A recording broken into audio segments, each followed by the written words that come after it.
मनुष्य के पाप पुण्य का साक्षी कौन है?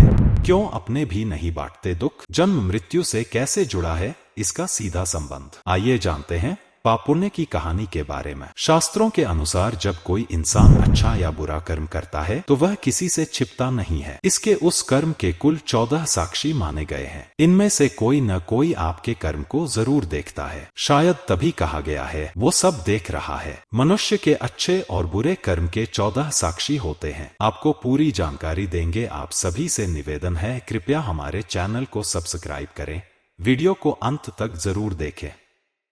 धार्मिक ग्रंथों में मनुष्य के कर्मों का विशेष महत्व बताया गया है। पृथ्वी पर मनुष्य अच्छे और बुरे दोनों तरह के कर्म करता है। अच्छे कर्मों को पुण्य और बुरे कर्मों को पाप के रूप में जाना जाता है। वेद पुराणों में इस विषय को धर्म और अधर्म से जोड़कर बताया गया है। कोई मनुष्य अपने पूरे जीवन काल में, एक वर्ष में, एक दिन में या एक क्षण में जो भी पाप या पुण्य करता है उसे उसका फल जीवित रहते हुए या मृत्यु के बाद भुगतना ही पड़ता है। चाणक्य नीति के 5वें अध्याय में इस बात का उल्लेख है। मनुष्य जन्म मृत्यु के चक्र में अकेला ही फंसता है।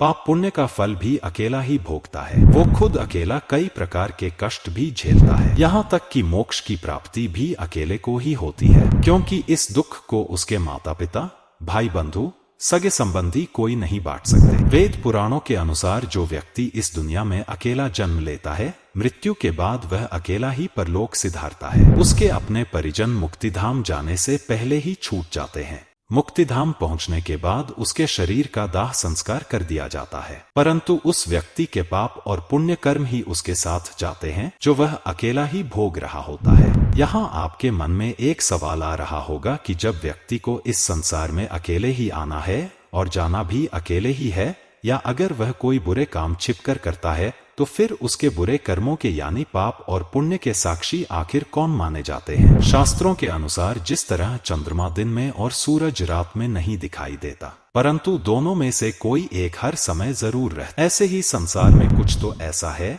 जो हमेशा व्यक्ति के साथ मौजूद रहता है। यही कारण है कि जब मनुष्य कोई बुरा कर्म करता है तो उसकी सूचना धर्मदेव देते हैं और उस प्राणी को उसके कुकर्म का दंड जरूर मिलता है। शास्त्रों के अनुसार यदि कोई व्यक्ति अच्छे या बुरे काम करता है तो उसके 14 साक्षी माने जाते हैं, जिनमें से कोई ना कोई हर समय मनुष्य के साथ मौजूद रहता है। दिन, रात, सूर्य, चंद्रमा, अग्नि, पृथ्वी, जल, वायु, दिशाएं, धर्म, काल, संध्या, आकाश और इंद्रियां मनुष्य के अच्छे और बुरे कर्म के 14 साक्षी हैं। अच्छे कर्म करते रहें, ये ना सोचें कि मेरे द्वारा किए गए कर्मों को कोई नहीं देख रहा है। अगर आपको हमारी द्वारा दी गई जानकारी अच्छी लगी हो तो अपने दोस्तों से, परिवार से जरूर साझा करें।